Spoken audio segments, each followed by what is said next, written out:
As the conversation continued, passengers could sense the gravity of the moment. This wasn't about a simple misunderstanding. It was about something deeper.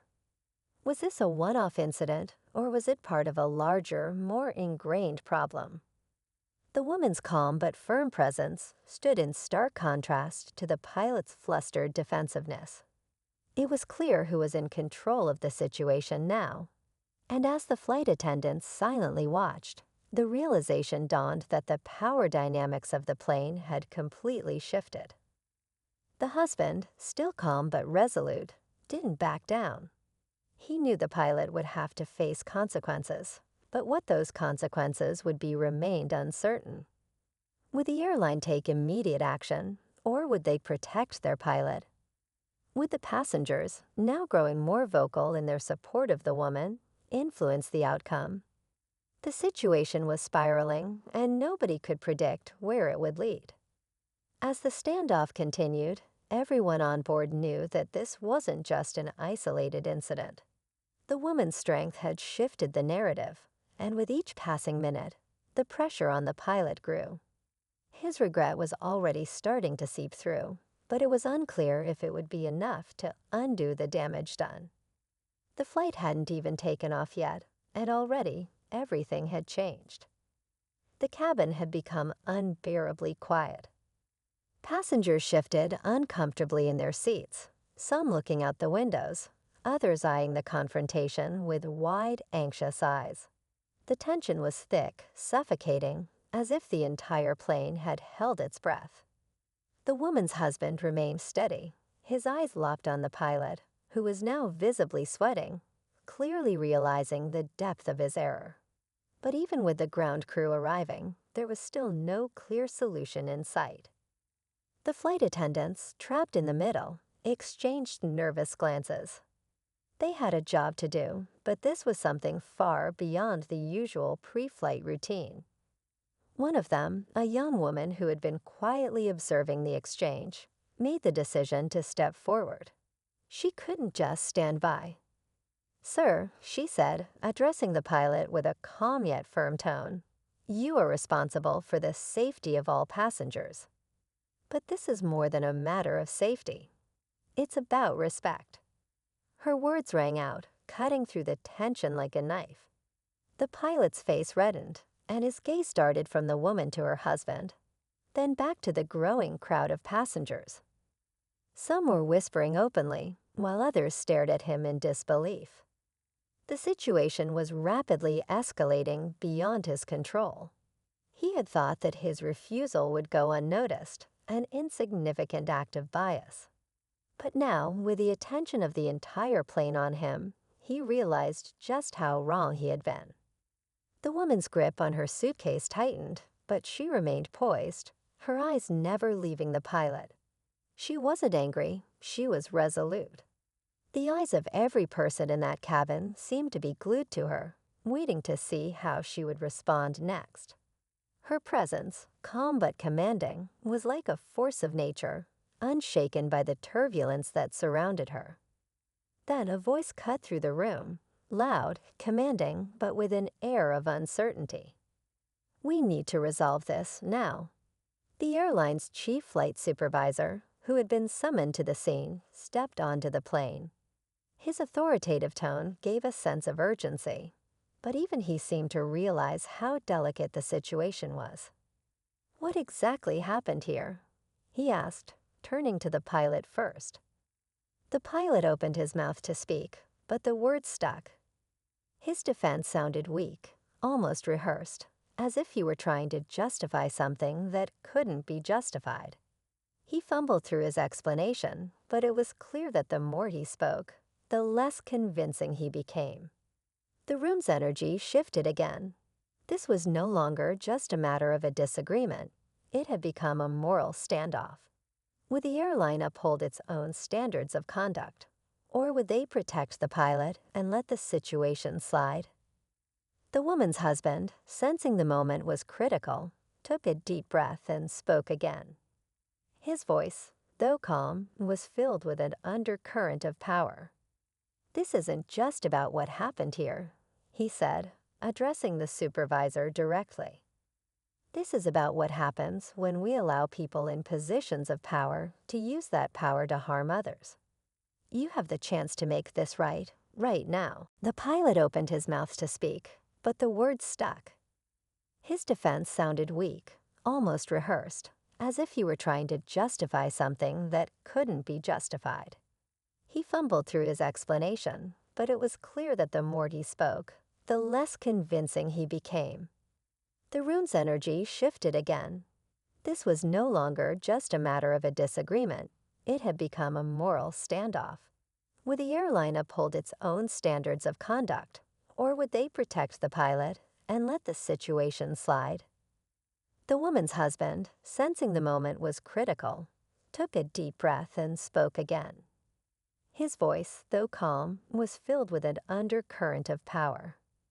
"This isn't just about what happened here," he said, addressing the supervisor directly. "This is about what happens when we allow people in positions of power to use that power to harm others. You have the chance to make this right now." The flight supervisor paused, his eyes flicking to the passengers and back to the pilot, as if weighing the consequences of every word. The silence stretched on, everyone holding their breath, knowing that whatever happened next would determine the outcome of the entire ordeal. It was clear the pilot was caught in a bind. He could apologize, but would it be enough to undo the damage? Or would he stand his ground and risk not only his career, but the airline's reputation as well? As the final decision seemed imminent, the air was thick with anticipation. Every eye was fixed on the supervisor, waiting to see if he would uphold the values that should guide the airline, or if the pilot's actions would be swept under the rug. The woman's eyes remained locked on the supervisor, but the calm she had maintained now seemed to crack ever so slightly. The injustice of it all weighed heavily on her. But the real question was, how far would the passengers go? Would they remain passive, or would they push for change, taking matters into their own hands if necessary? The stakes had been raised, and everyone on that plane knew it. The tension was unbearable. The next move would be critical, and it was anyone's guess how it would all unfold. The supervisor, still silent, seemed to hesitate, weighing the magnitude of the situation. His eyes flit from the pilot to the passengers, who were now watching him with bated breath. Just as he opened his mouth to speak, a sudden voice from the back of the plane cut through the tension. "I don't know what's going on here, but I've had enough of this." A man who had been quietly seated near the rear stood up. His voice was sharp, his frustration palpable. His statement was more than just a passing comment, it was a challenge. "Everyone's been sitting here watching this nonsense. If you let this pilot off the hook, you're all complicit." The room went still. Passengers looked toward the man, their expressions a mixture of confusion and curiosity. Who was this person, and why was he so determined to speak out? He continued, his voice gaining strength with each word. "I've seen too many people treated unfairly in my life, and I'm done staying silent. If we don't take a stand now, nothing changes." The man's outburst sparked something in the crowd. A ripple of murmurs began, growing louder as more passengers, seemingly emboldened by his words, stood up to voice their support. A woman in the middle of the aisle shouted, "He's right. This isn't just about this one pilot. It's about everyone who's been treated like this for years." Another voice chimed in, "We can't just sit back and pretend like nothing's wrong." The tension in the cabin now felt like it was about to snap.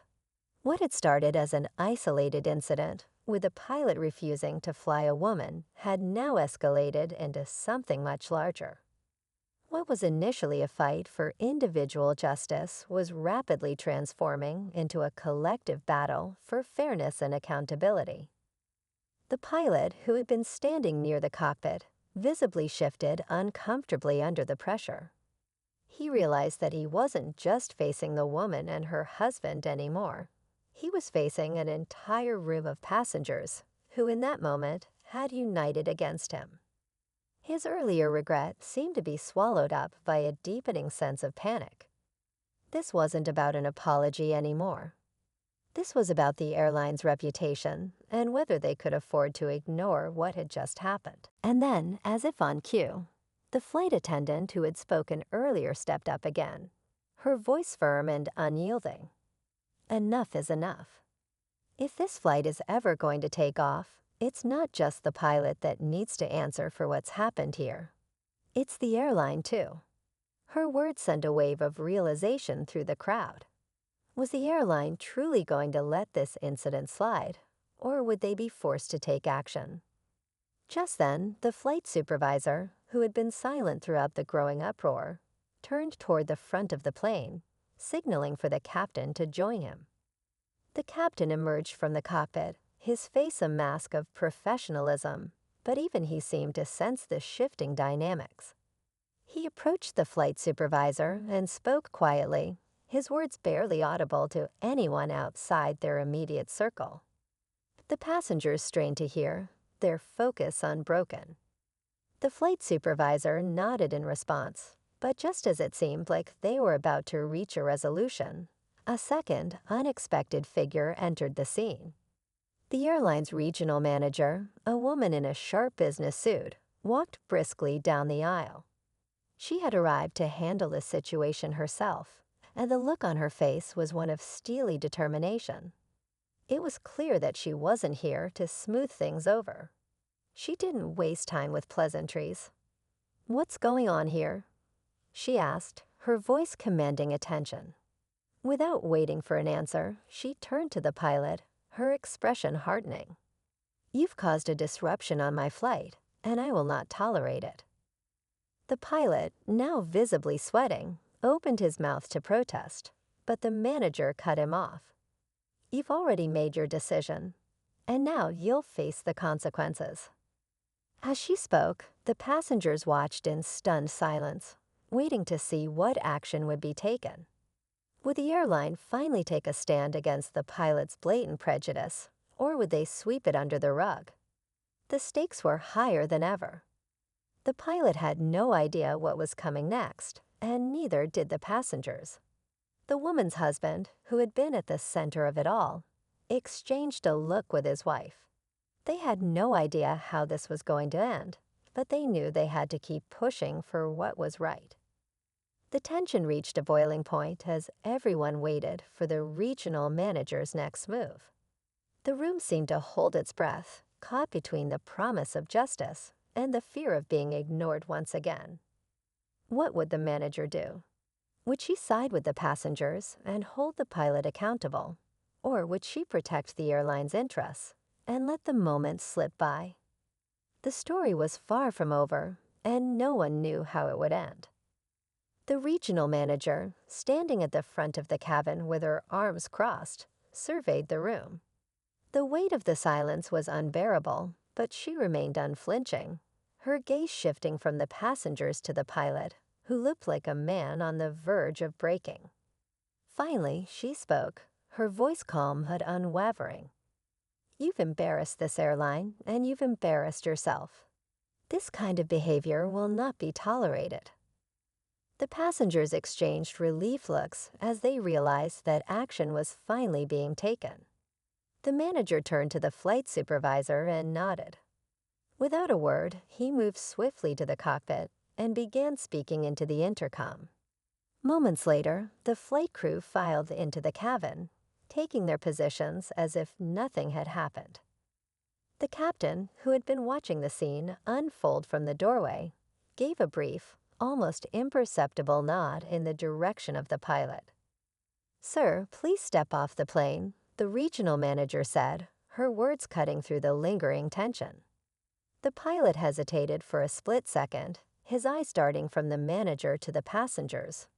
But the reality of his situation hit him like a ton of bricks. With no further protest, he silently turned and walked off the plane, his head low. A murmur of approval rippled through the cabin. For the woman and her husband, the moment was a bittersweet victory. They had pushed for justice, and now it was coming. But just as the crowd began to settle, the regional manager addressed the passengers. "Thank you all for your patience. The situation has been resolved. We will be departing shortly." She paused, her eyes scanning the crowd. "But I'd like to remind everyone that we, as a company, stand for respect and equality, no matter who you are." The passengers nodded in agreement, some even applauding the decision. The atmosphere, which had been fraught with tension only moments earlier, now felt lighter.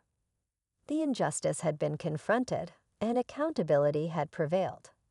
But just as everyone was beginning to relax, the woman's husband, who had been standing with her all along, turned to face the regional manager. "There's one more thing," he said quietly, his voice carrying through the cabin. The manager looked at him, puzzled. "What do you mean?" she asked, clearly expecting the issue to be resolved. The man's eyes locked onto hers, steady and determined.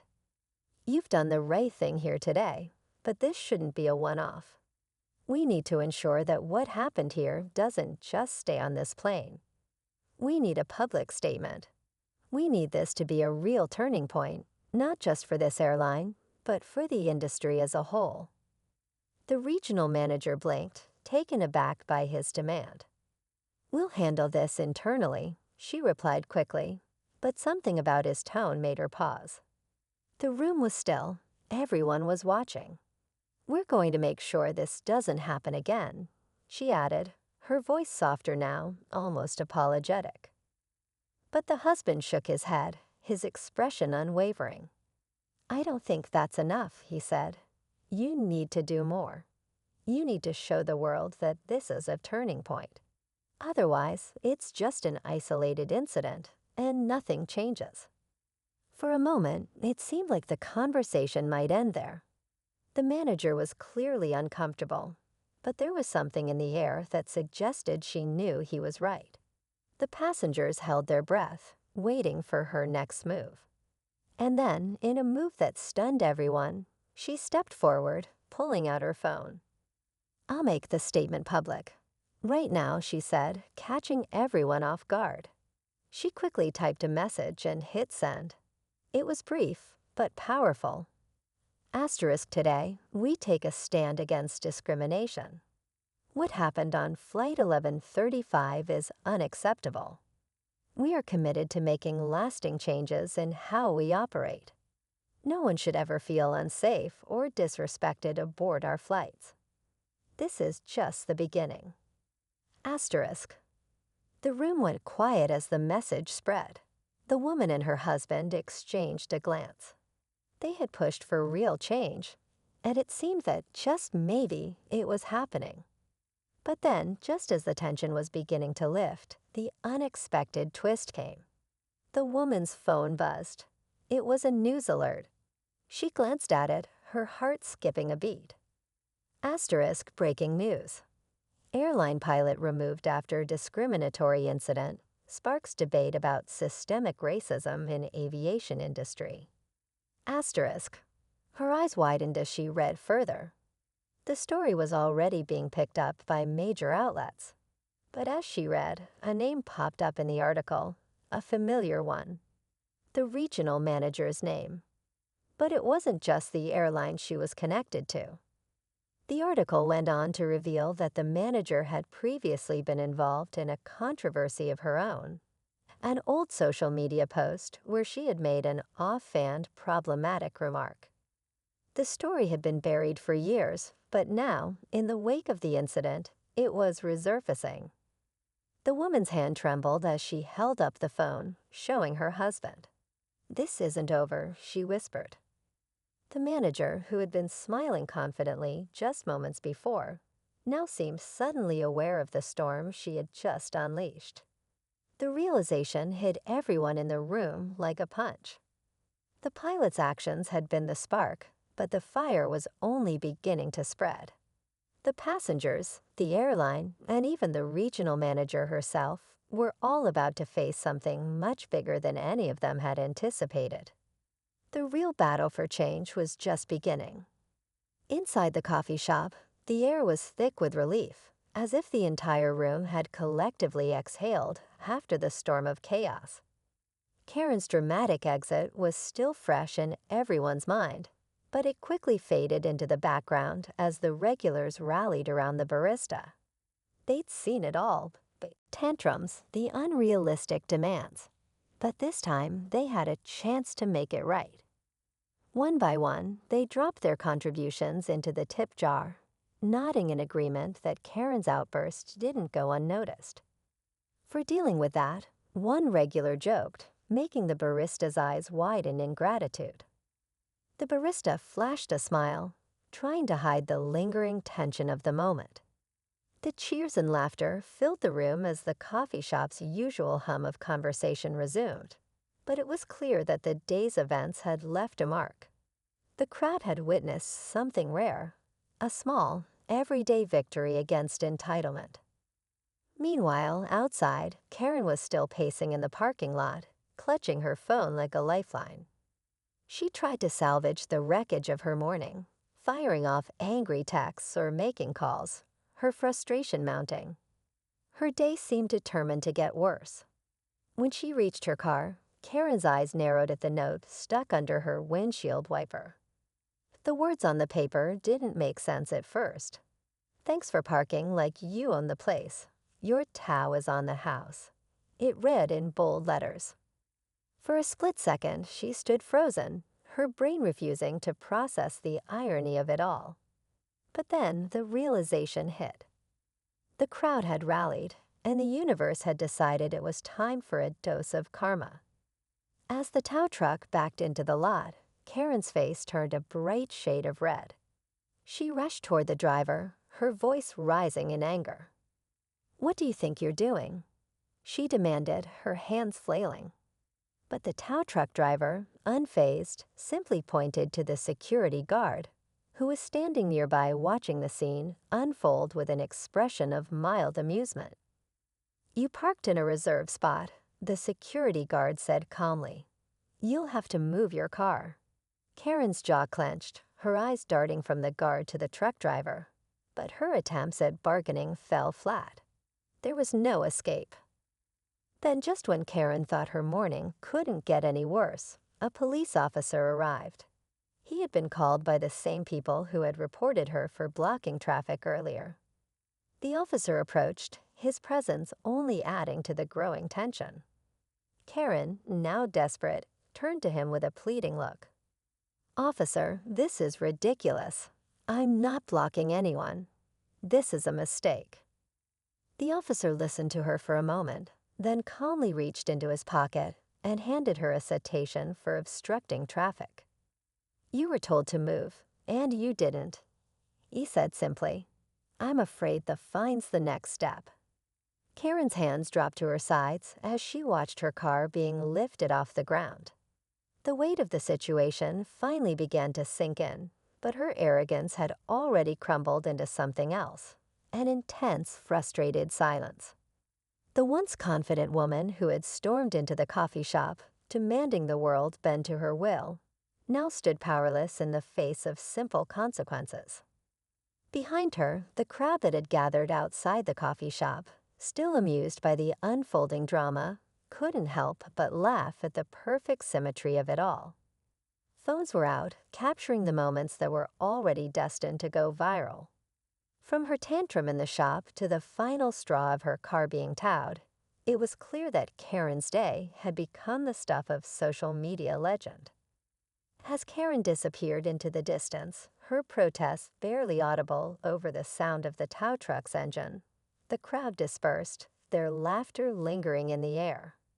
The once tense scene was now an unforgettable memory for everyone involved. It had been a small, everyday victory. But in a world full of entitled attitudes, sometimes it was the little moments of karma that resonated the loudest.